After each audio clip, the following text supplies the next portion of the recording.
Hello everyone, my name is Leslie Barnett and I will be presenting a narrative on a strategic plan for implementation of an injury prevention program in our fire department through an evaluation process. Throughout this presentation, I will be addressing pre-submitted questions that you, the audience, have submitted for me to answer and address. So let's begin.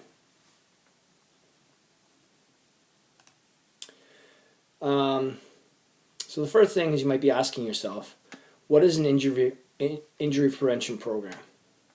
Well, an injury prevention program is a process in which an organization is able to address physical, mental, behavioral issues that bear a cost factor through loss of time and workplace injuries. So it's creating essentially it does is it creates a working environment conducive to maintaining healthy and physical fit for firefighters, which reduces workers' compensation costs and lost work days. Okay? The way injury prevention works, as I mentioned before, there's 5 main portions to it. There's medical, there's data rehabilitation, behavioral health, fitness, and data collection. Medical will be utilizing the medical component in an annual screening process regardless of a member's age. It will be designed to identify catastrophic medical conditions in an early and treatable stage on an individual basis. Rehabilitation will be put forth with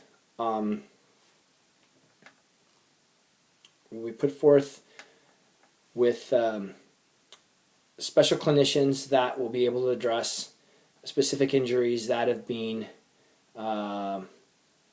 incurred on the job or off the job, so that we may be able to collect data and also keep track of that individual's recovery so we can get him back to work as soon as possible in a safe manner. Behavioral is a way we maintaining a level of job performance, uniformed personnel, so they may be able to cope with emotional, physical, and mental stresses of work and personal life. Because this profession can be very stressful at times due to the events that we respond to, and behavioral health is an extremely important component of the injury prevention program. Not only post-incident, but pre-incident too as well. So people are able to have a stable base on how to deal with issues that may affect them psychologically. The fitness component will be implemented through body composition, through skin folds, which measures the body fat percentage. Aerobic capacity, that will be measured in using a treadmill or a stair mill. Muscular endurance, so we'll be utilizing different type of exercises that measure that, such as push-ups, static planks, things of that nature. Functional movements, continuous functional movements. Muscular strength will be measured through grip, arm, and leg power, using a variety of tools that will give us a numerical value. Data, we'll be collecting data through non-identifiable data used to profile department personnel. And these non-identifiable data will be age, blood pressure, cholesterol, and diabetes. Okay. This will provide justification for the implementation of the injury prevention program. So some of you, get to one question here. One question that was submitted is why injury prevention program? What is the why should we go this route? Well, an injury prevention program is part of an overall health and wellness program. And it addresses the statistic that heart attacks is still the leading cause of death in the fire service. As you can turn to page 20 of the package that I sent to you, you'll see a graph there that says approximately 41.1% of firefighters die because of heart attacks, whether it's while at an emergency event or in a training evolution or whether it's just at work, right? So the last statistic was done in 2015. 52 firefighters died of a heart attack compared to only 33, not only, but 33 internal trauma incidences. Asphyxiation 18, which the 33 internal trauma is 28% compared to 44% for heart attack.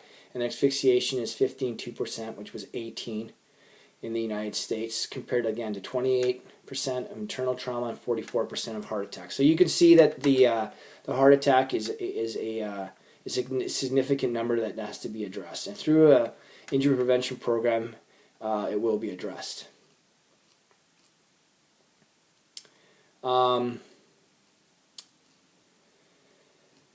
So the next thing is this program will also address the ability to screen for cancer in the fire service. We'll be providing screening processes such as the PSA, which is a post-serum antigen, which measures your prostate electrolyte levels in males if they are possibly vulnerable or in a state where there may be a cancerous environment there. We'll also be looking for different other various types of cancers, which is leukemia, Hodgkin's lymphoma, melanoma, which have now been agreed upon as a workplace injury that it now is covered by workers' compensation.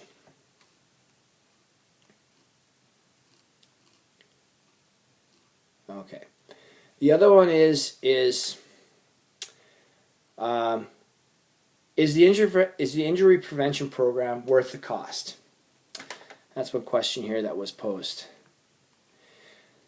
So, to bluntly say, yes, it is, for a number of reasons. Number one, task force surveys have shown that greater than 20% reduction in workers' compensation claims in lost days were the result of a progressive injury prevention program. 9% reduction in strains and sprains, and 50% reduction in cardiac claims over a 4-year span.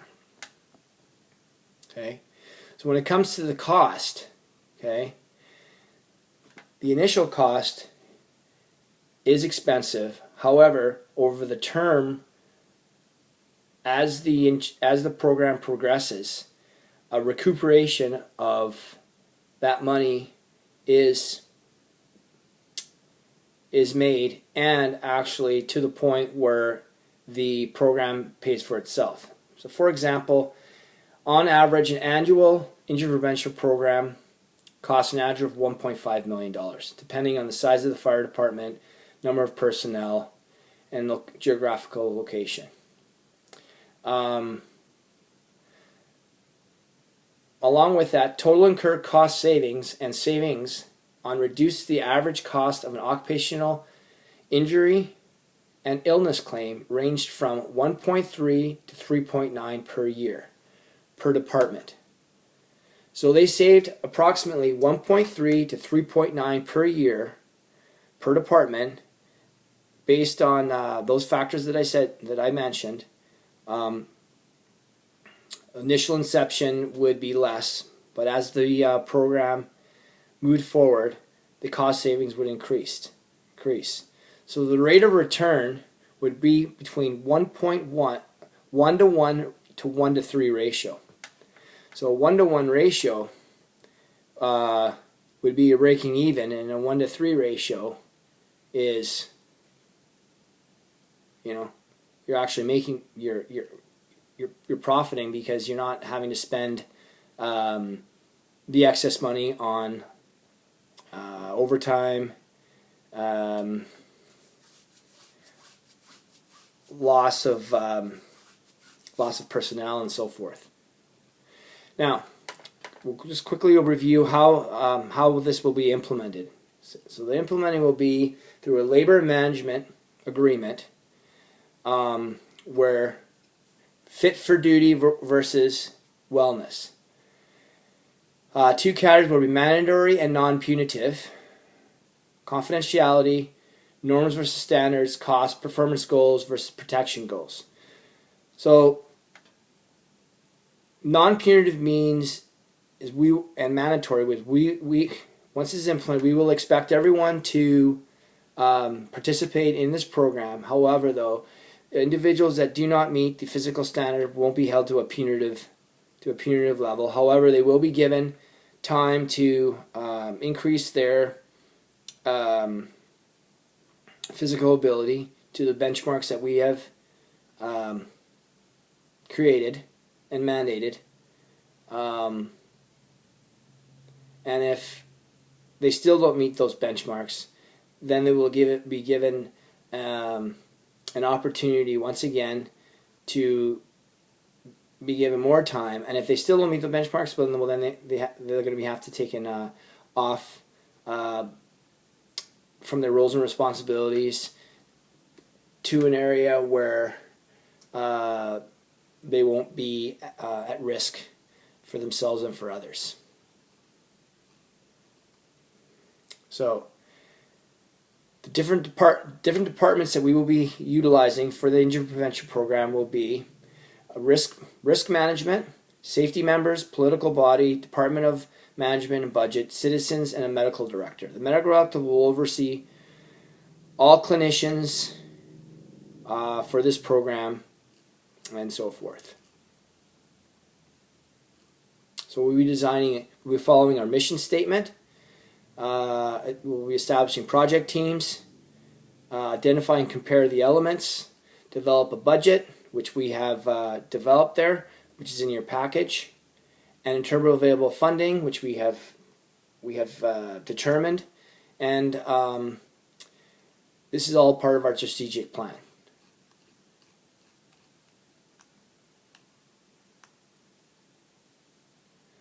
So to sum things up,